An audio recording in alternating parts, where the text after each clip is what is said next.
Hello everyone, today I'm going to talk to you about Toilet Bound Hanako Kun Volume 0.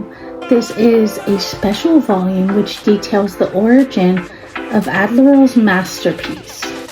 Okay, so this is like the original, first 3 chapters along with his debut work, My Dear Living Dead.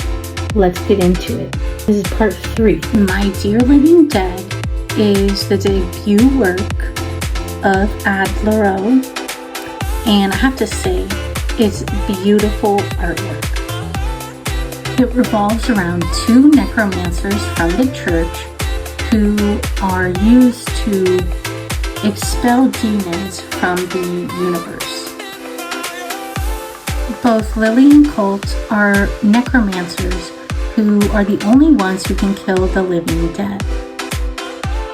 But the church is hiding secrets of its own. It's ruthless, and it's willing to kill those who hide further necromancers from joining their ranks.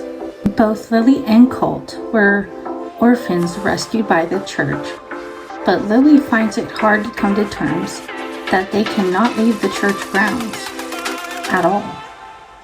We find out the power of some necromancers is not permanent, and Lily will one day have to leave the church to return to her family. She's unwilling to leave Colt. Colt decides he's going to go on his next mission without Lily, which devastates her, but he doesn't want to risk her losing her powers. Things get a little dark in the manga pretty quickly. Colt says something quite strange. How about we die together? When she says she sees no way for them to be together. We find out Colt has a very tragic backstory where his father actually killed his mother and he witnessed it. And his father's so twisted. He's like, "That's why I didn't think you were mine. But looks like she didn't have another man. Guess I shouldn't have killed her like that." And he calls Colt to him and says, "You really are my son. You're just like your father." And to me, this plays a huge role in what happens in the end of this manga. Colt is starting to actually see his father, whether that be through some kind of mental breakdown or just his imagination. We don't know, but he says, "I refuse to be like you." Colt starts fighting and he almost dies, but he's willing to come to terms with that because he says, I can protect Lily from myself, when she jumps into the fray and saves him from death. Colt expresses his feelings for Lily and also his desperation. He doesn't really want to force her to, run away with him. But we see in the next page something quite concerning. She says, "I still want to be with you, even if they're killed when they catch them." And she says, "Can't I?"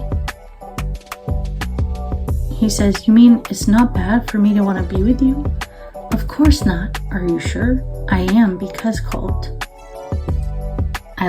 "In that case, let's stay together, Lily." There you can see the dark and twisted turn. I was surprised at this. It's not enough that Colt kills her. He's now going to alter her memory so that she will serve him in a happier way. Since some of the necromancers can, in fact, revive the dead, he is able to do this with Lily. However, Lily still feels like something's wrong. She says it just wasn't supposed to be this way. I mean, she went from being a beautiful, lively girl to a